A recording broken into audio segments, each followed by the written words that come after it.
So it's the morning after a terrific performance by Manchester United, and the game ended 3-1, a victory to Arsenal at the Emirates. And to me, yesterday, yes, I was upset, I was fuming, but when I look into the whole thing again today, when I analyze it pretty well, Arsenal should have easily win the game 4-1 if it was all finished well. The first half, Kai Havertz, he should have hit that ball at the back of the net. Second half, Bukayo Saka, he had almost a sitter and he misfooted it, and then Onana had a save, and that itself is already a major two chances they miss.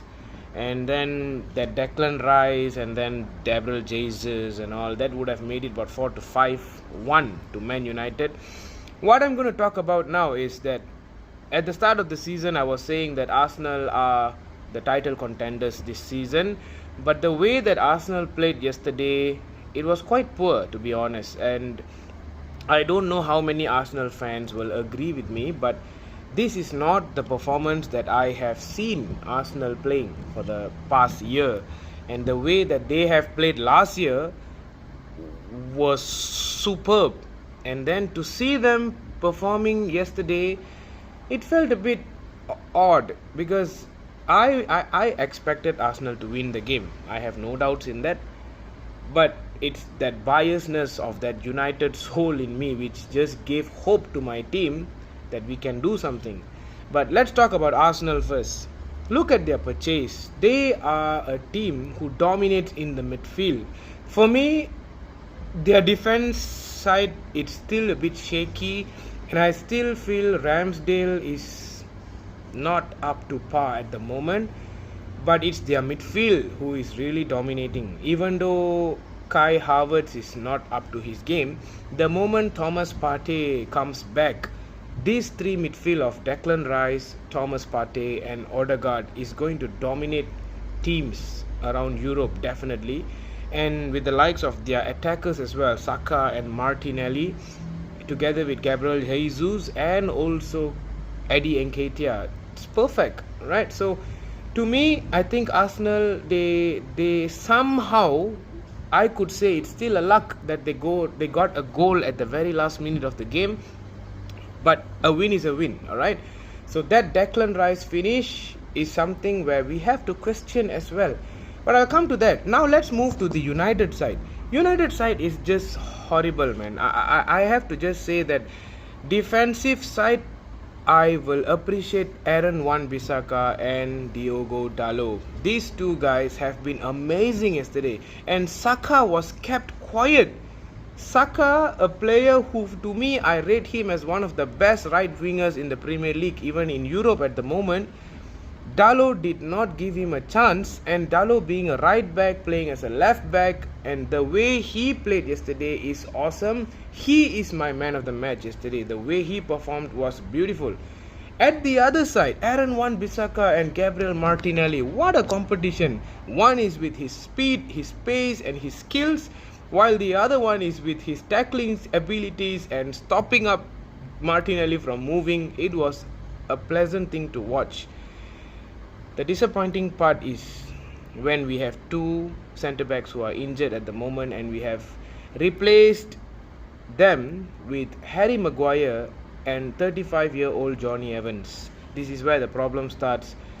Absolutely slow on getting the ball. That Declan Rice goal, we could have avoided that goal from being entering into the post if only that Johnny Evans and Maguire, who was literally standing there and reacting to it super slow.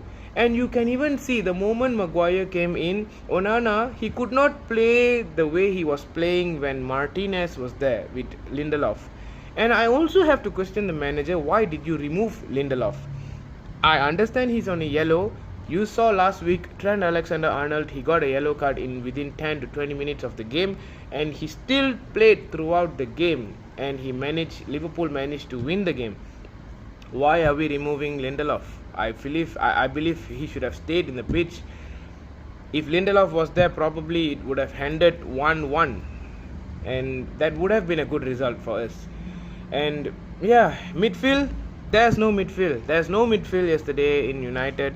The defense were all in one side of the field. The attacks and the midfield are all in the other side of the field. The only one that was creating was Christian Eriksen, and Christian Eriksen is not a box-to-box player. He is a player like Martin Odegaard. He's a playmaker. And to play a playmaker on a box-to-box role is just not working. It does not work. And this comes back to the Glazers, who took time. The owners have taken a lot of time and getting Amrabat at the very, very last minute. We could have signed Amrabat 2 weeks earlier and he would have been playing yesterday. He would have created a better chance for United to go forward. Bruno Fernandes was totally quiet. Nothing about Bruno Fernandes. Marcus Rashford, even though he had the goal, he had a few chances to cross into the box to Højlund, who to me looked a threat the moment he came into the pitch. But no, Rashford and Anthony, they just want to take on players. You have to just put the ball into the box. Let the striker do the rest. But no, it did not work. So yeah, United is absolutely horrible yesterday, and Arsenal on the other side, they did not take advantage of this. I believe yesterday's game, it was a repeat of how Wolves and Man United played, where Wolves dominated the game but United won the game. This one, Arsenal and United, in my opinion, it had been very equal. I don't know why. I feel Arsenal could have easily won that game, but they struggle until the very end to get that victory, which to me gives a doubt now if they are still in that title race. Yes, of course they are. They are still the contender, and to me, up to now, I still think Arsenal is a title contender. Not forgetting Liverpool. Liverpool has come back up.